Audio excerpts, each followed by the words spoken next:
मंदसौर नरसिंहपुरा सहित राम जानकी मंदिर की 100 बीघा जमीन से हटाया अतिक्रमण। प्रशासन ने ली कब्जे में 300 करोड़ की जमीन। मंदसौर जिला प्रशासन की टीम ने आज कार्रवाई करते हुए राम जानकी मंदिर की करीब 100 बीघा जमीन को मुक्त करवाया। अतिक्रमण मुक्त करवाई गई जमीन की कीमत लगभग 300 करोड़ रुपए बताई गई है। तहसीलदार मुकेश सोनी ने बताया कि शहर के राम जानकी मंदिर की बेशकीमती जमीन, जिसका सर्वे नंबर 1177, 78 और 7980 है, कुल जमीन 1.610 हेक्टेयर है। मंदिर पुजारी के द्वारा इस जमीन को अन्य व्यक्तियों को अनुबंध कर लीज पर दे दिया गया था, जो नियम के विरुद्ध था। इसके साथ ही जमीन पर हो रहे अतिक्रमण को लेकर वर्ष 2020 में एक परिवाद भी दायर किया गया था। करीब 1.5 साल बाद बीते 28 नवंबर को एसडीएम बिहारी सिंह ने मामले में फैसला सुनाते हुए मंदिर की जमीन को प्रशासन के अधीनस्थ करने का आदेश दिया था। फैसले में स्पष्ट है कि मंदिर के पुजारी नरेंद्र दास बैरागी और उसके रिश्तेदार सतीश बैरागी ने मिलकर मंदिर की भूमि को अवैधानिक रूप से लीज पर दे दी है। इस मामले में प्रशासन ने मंदिर पुजारी नरेंद्र दास बैरागी को पुजारी पद से पहले ही हटा दिया था। जमीन पर विष्णु पिता नानूराम खींची और प्रकाश पिता सत्यनारायण माली ने कब्जा किया था। वहीं एक अन्य भूमि पर जगदीश पिता रामलाल भाट ने कब्जा किया था। इस भूमि पर रेवंत सिंह शेखावत नाम का शख्स अनुबंध कर खेती कर रहा था। आज जिला प्रशासन की टीम में मंदिर जमीन को अतिक्रमण मुक्त कराया गया है। तहसीलदार मुकेश सोनी ने बताया कि अब यह जमीन शासन के अधीन है और अब शासन द्वारा ही इसे अनुबंध कर लीज पर दिया जाएगा, ताकि इससे मंदिर का रखरखाव किया जा सके। मंदिर के पुजारी नरेंद्र दास बैरागी द्वारा मीडिया से चर्चा करते हुए बताया कि मैं कलेक्टर महोदय को इस मामले को लेकर अपील करूंगा और अन्य विषय पर भी मीडिया से चर्चा करते हुए अपनी बात रखी गई। तहसीलदार मुकेश सोनी द्वारा मीडिया से चर्चा करते हुए बुधवार को बताया, कस्बा मंदसौर क्षेत्र में श्री राम जानकी मंदिर की बेशकीमती ज़मीन है, जो 3 भागों में बटी हुई है। लगभग 100 बीघा के आसपास ये भूमि है। यहाँ इस मंदिर पर जो पुजारी अभी तक नियुक्त थे, उन्हें नियमानुसार अनुभागीय अधिकारी महोदय द्वारा पद से पृथक कर दिया गया है।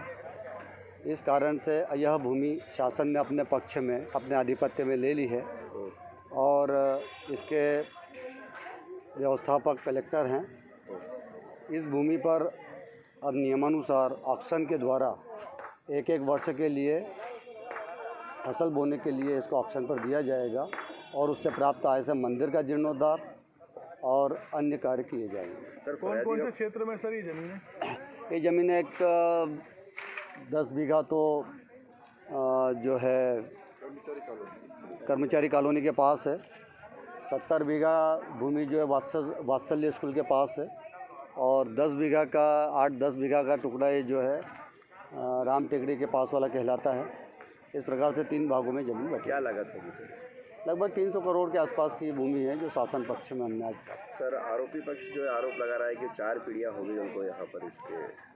देखिए, पुजारी जो भी पद पर रहता है, यदि वो पुजारी पद पर है, जब तक वो भूमि सिर्फ उसके पालन पोषण के लिए है, पद पर रहते हैं, वो भूमि पर काबिज रह सकता है। पद से हटाए जाने पर भूमि शासन के पक्ष की रहेगी। सर, इस जमीन के ऊपर जो अतिक्रमण है उनको हटाया जा रहा है? जी हाँ, यदि छोटे मोटे अतिक्रमण सब हटाए जा रहे हैं और निर्बाध रूप से हमने हमारा कब्जा प्राप्त कर लिया है। Thank you. कि श्री राम मंदिर राम टेकरी पे स्थित है। अति प्राचीन मंदिर है, ग्वालियर स्टेट के ज़माने का, और राम मंदिर की वजह से क्षेत्र का नाम राम टेकरी पड़ा। और मैं वहाँ का विधिवत पुजारी हूँ और पुश्तैनी पुजारी हूँ और 4 पीढ़ी से मैं वहाँ पूजा पाठ कर रहा हूँ। 4 पीढ़ी से पुजारी।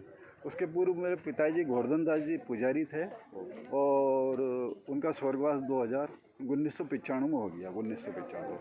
और मंदिर की 108 बीघा कृषि भूमियाँ हैं, जिस पे 1 हेक्टेयर 47 पॉइंट पे टीआईटी का कब्जा है, बाकी पे अतिक्रमण भी था। तो पुजारी का विवाद 1995 से लगा के 2013 तक शासन के समक्ष विचाराधीन रहा, कलेक्टर न्यायालय, कमिश्नर न्यायालय और राज्य शासन से। और 2013 में मेरी विधिवत पुजारी नियुक्ति हुई और 1995 से लगा के 2013 तक मंदिर की भूमियों का कब्जा शासन के पास था, शासन नीलाम कर रही थी। उसके बाद 2013 में मेरी नियुक्ति हुई। उसके बाद संपूर्ण भूमि पर अतिक्रमण था। मैंने कलेक्टर महोदय की जन सुनवाई में आवेदन दिए, एसडीएम साहब ने प्रकरण कायम किया, अतिक्रमण हटे और अभी 5 साल से मेरे पास 80 बीघा ज़मीन का कब्जा है। अच्छा, दूसरा ये कि इस ज़मीन पे सतीश इस ज़मीन पे सतीश पिता मनोहर दास बैरागी ने इस ज़मीन को लीज पे दे दी थी, समझौते के आधार पर समझौता के, वो समझौता मेरा निरस्त हो गया। तो लीज पे दे दी थी और लीज एग्रीमेंट कर दिए थे। पटवारी साहब ने यहाँ मौके पे काम रुकवाया और तहसीलदार साहब ने प्रकरण कायम कर दिया और प्रकरण एसडीएम साहब के पृथक कर दिया गया मंदिर से। तो ये इसी में प्रकरण जमीन तो सतीश बैरागी अतिक्रमण करा रहा है, लीज वो लिख रहा है और उसके अभाव में पुजारी को दंडित किया जा रहा है, पुजारी को क्या मानते हैं इस पूरी कार्रवाई को आप? ये कार्रवाई तो विधिवत नहीं है, इसकी मैं अपील करूंगा श्रीमान कलेक्टर महोदय के यहाँ। क्या नाम आपका? नरेंद्र कुमार बैरागी।